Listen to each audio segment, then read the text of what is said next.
तैयारी करने वाले सभी दोस्तों का स्वागत है हमारे यूट्यूब चैनल पर। अगर आपने आरआरबी एनटीपीसी का फॉर्म भरा होगा तो आप इस वीडियो को देखने जरूर आए होगे। तो वीडियो में 40 जीके जीएस के महत्वपूर्ण प्रश्न हैं जो आपके एग्जाम के लिए सबसे ज़्यादा महत्वपूर्ण होने वाले। तो वीडियो को आपको शुरू से लेकर के एंड तक फुल वॉच करते रहना है और कमेंट बॉक्स में आपको अपना स्कोर जरूर बताना है कि आपने इस प्रैक्टिस सेट में से कितने प्रश्न सही किए और ये आपको कैसा लगा। लगातार आपके एग्जाम की दृष्टि से लगातार आपके लिए क्लासें कराई जा रही हैं जो आपके एग्जाम में सबसे ज़्यादा महत्वपूर्ण होने वाले। तो फिर चलिए शुरू करते हैं। तो पहला प्रश्न आ जाता है कि धूम्रपान पर प्रतिबंध लगाने वाला विश्व का पहला देश कौन है। तो कौन सा विश्व का पहला देश? तो धूम्रपान पर प्रतिबंध लगाने वाला जो विश्व का पहला देश है वो भूटान है। एक का ए ऑप्शन राइट आंसर है हो जाएगा।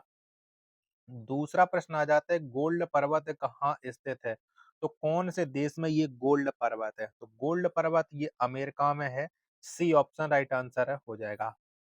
तीसरा प्रश्न आ जाता है कि नेहरू पर्वतारोहण संस्थान किस राज्य में अवस्थित है। तो कहाँ पर है?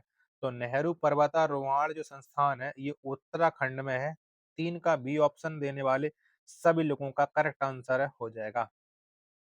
चौथा प्रश्न है आपके सामने कि स्पाइडर का अध्ययन क्या कहलाता है। तो बताओ क्या कहलाता है। तो स्पाइडर का जो अध्ययन है वो आर्कनियोलॉजी कहलाता है। नहीं, चार का सी ऑप्शन देने वाले सभी लोगों का करेक्ट आंसर है हो जाएगा।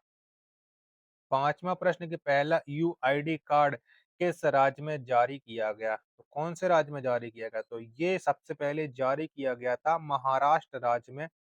पांच का सी ऑप्शन देने वाले सभी का करेक्ट आंसर है हो जाएगा।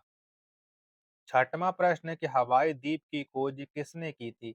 तो किसने की थी हवाई द्वीप की खोज? तो ये खोज की थी जेम्स कुक ने हवाई द्वीप की। छठवां का सी ऑप्शन राइट आंसर है हो जाएगा। आशा करता हूं कि आप लोगों को मेरी मेहनत जरूर पसंद आएगी।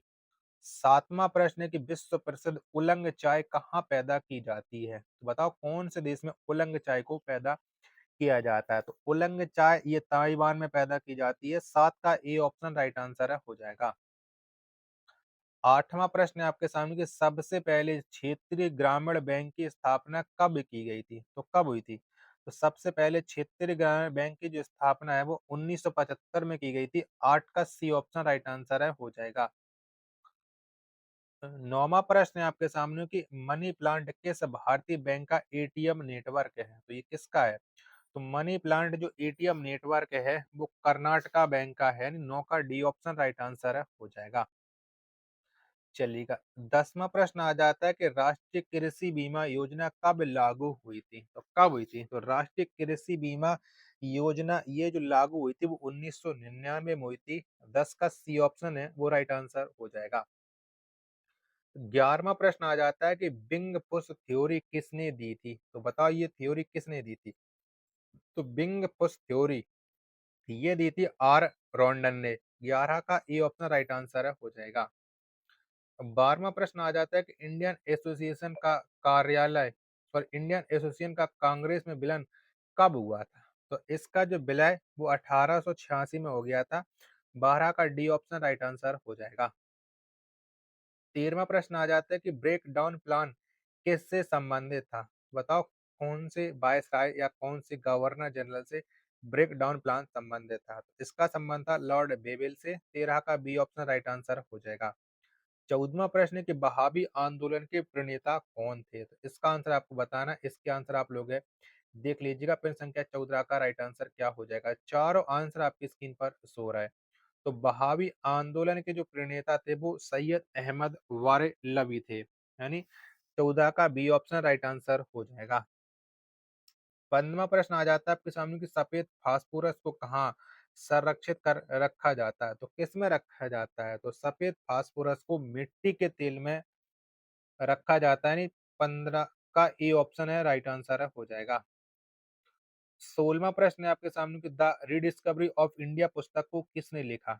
इस पुस्तक के आपको लेखक है बताने। तो इसके जो लेखक है वो मेघनाथ देसाई है। 16 का सी ऑप्शन है वो राइट आंसर है हो जाएगा।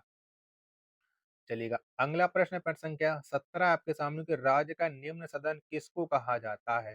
तो बताओ किसे कहते हैं। तो राज्य का जो निम्न सदन है ये विधान सभा को कहा जाता है। 17 का ए ऑप्शन है वो करेक्ट आंसर हो जाएगा। 18वां प्रश्न है कि लोकसभा में किसके मत को निर्णायक मत कहा जाता है? तो किसके मत को कहा जाता है? तो लोकसभा में जो निर्णायक मत कहा जाता है, वो लोकसभा के अध्यक्ष को कहा जाता है। यानी 18 का बी ऑप्शन देने वाले सभी लोगों का करेक्ट आंसर हो जाएगा। 19वां प्रश्न आ जाता है कि सार्वजनिक लेखा समिति में राज्यसभा के कितने सदस्य होते हैं? तो सार्वजनिक जो लेखा समिति होती है, इसमें राज्यसभा के जो सदस्य होते हैं वो 7 होते हैं। 19 का सी ऑप्शन राइट आंसर है हो जाएगा। 20वां प्रश्न है कि किस संविधान संशोधन के तहत लोकसभा के कार्यकाल को 6 वर्ष से घटा करके 5 वर्ष कर दिया गया? तो ये कौन से संविधान संशोधन के तहत किया गया था? तो ये 44वां संशोधन के तहत किया गया था। 20 का ए ऑप्शन है वो राइट आंसर है हो जाएगा। 21वां प्रश्न आ जाता है आपके सामने कि राष्ट्रीय सुरक्षा परिषद का प्रधान कौन होता है? बताओ कौन होता है? तो राष्ट्रीय सुरक्षा परिषद का जो प्रधान है वो प्रधानमंत्री होता है। यानी 21 का बी ऑप्शन करेक्ट आंसर है हो जाएगा। 22वां प्रश्न है आपके सामने कि बेसिलिका ऑफ जीसस कहाँ स्थित है? तो बताओ कहाँ पर है?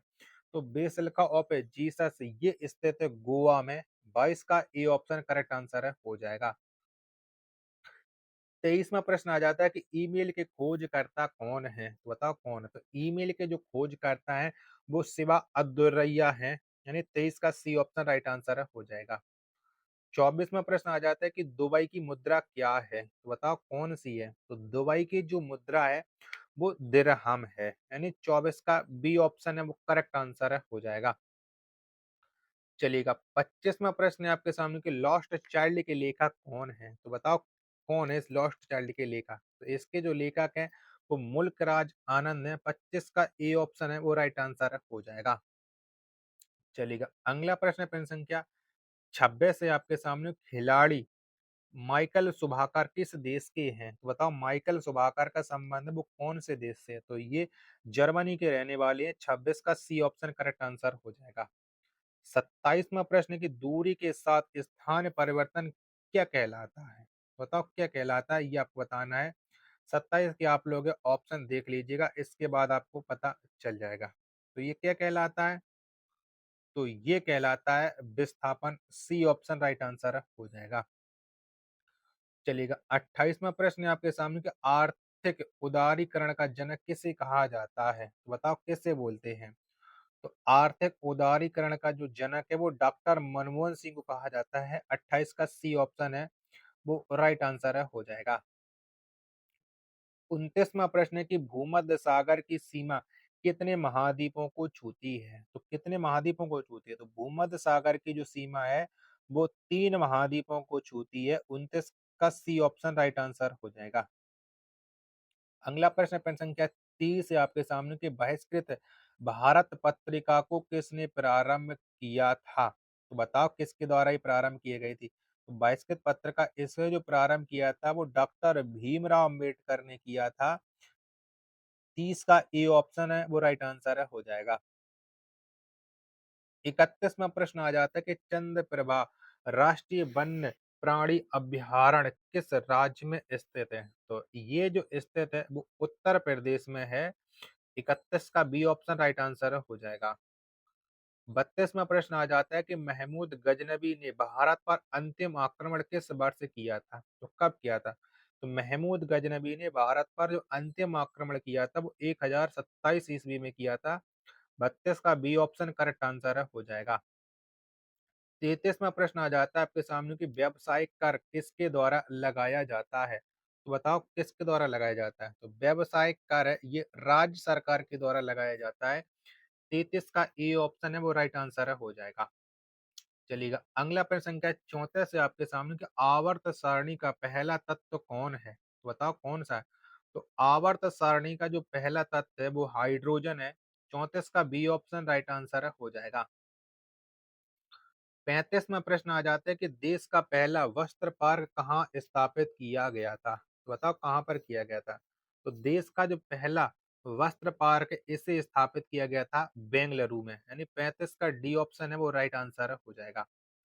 चलिएगा 36वां प्रश्न है आपके सामने कि मयूर सिंहासन का निर्माण करने वाला मुख्य कलाकार कौन था? तो कौन था? तो मयूर सिंहासन का निर्माण करने वाला जो मुख्य कलाकार था वो बी बादल खां था, यानी 36 का सी ऑप्शन है वो राइट आंसर है हो जाएगा।